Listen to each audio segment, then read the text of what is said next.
Bonjour à tous, capsule juridique numéro 204 du 3 mai 2024. Je vais vous parler aujourd'hui de la France et des USA. En France tout d'abord, et plus précisément à Tours, une famille vient de porter plainte contre X pour tentative de corruption de mineurs et subornation de témoins. Les faits concernent une de ces séances d'éducation à la vie relationnelle, affective et sexuelle qui avait assez mal tourné au collège Jules Ferry de Tours. Le collectif des parents en colère et l'association L'Union fait la force 88 ont publié un communiqué de presse dans lequel l'accent est notamment mis sur le fait que les faits évoqués sont loin d'être isolés. Au titre notamment du principe de précaution, il est demandé la levée immédiate de l'ensemble de ces séances. Le communiqué de presse fait 3 pages, je ne vais pas tout vous lire, mais au début, les éléments précis qui ont choqué les adolescents sont détaillés. C'est conforme évidemment à tout ce qu'on lit partout dans les témoignages des parents ou des adolescents qui s'expriment sur ces séances, lesquelles ont toujours lieu en l'absence des enseignants habituels. La maman qui porte plainte souligne qu'elle n'a trouvé aucun soutien auprès du collège lui-même, dont la principale a refusé toute demande de rendez-vous. Mieux encore, on lit ceci, je cite, « Selon les paroles de certains élèves du collège, la principale aurait menacé de porter plainte elle-même s'ils témoignaient. Le 10 février 2024, la principale envoyait aux parents de tous les collégiens de la 6e à la 3e une note officielle déclarant que tout était mensonger et diffamatoire. » Fin de citation. C'est la raison pour laquelle la plainte déposée par les parents comporte aussi des faits de subornation de témoins.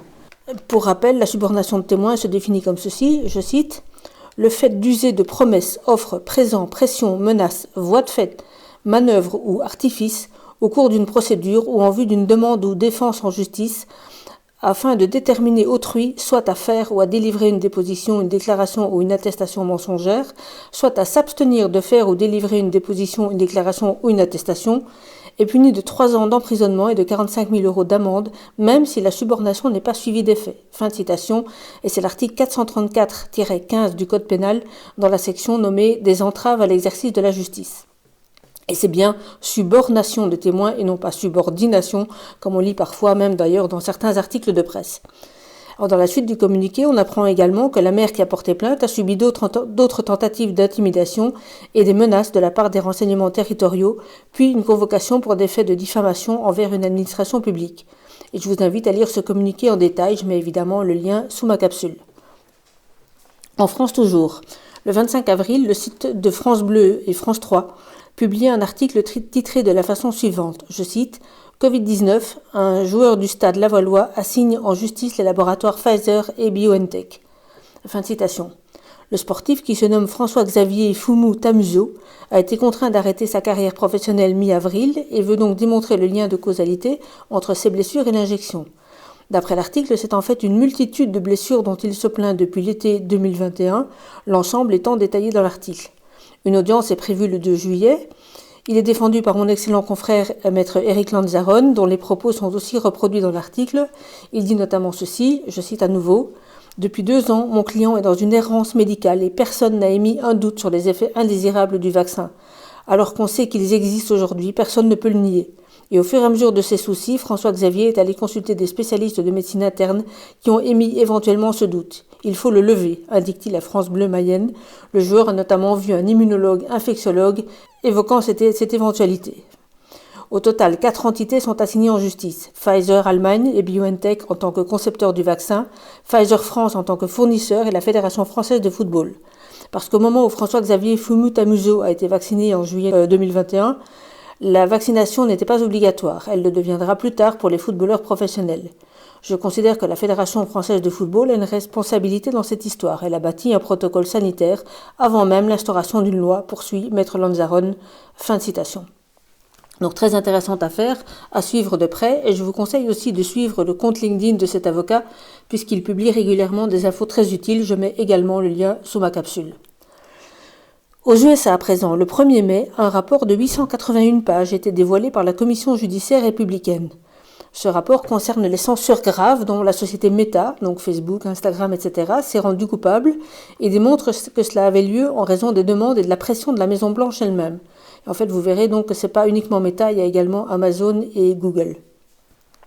Et le rapport sera sans doute rajouté au site de cette commission, mais pour l'instant, il a été diffusé uniquement sur Twitter X, sur le compte officiel de cette commission républicaine.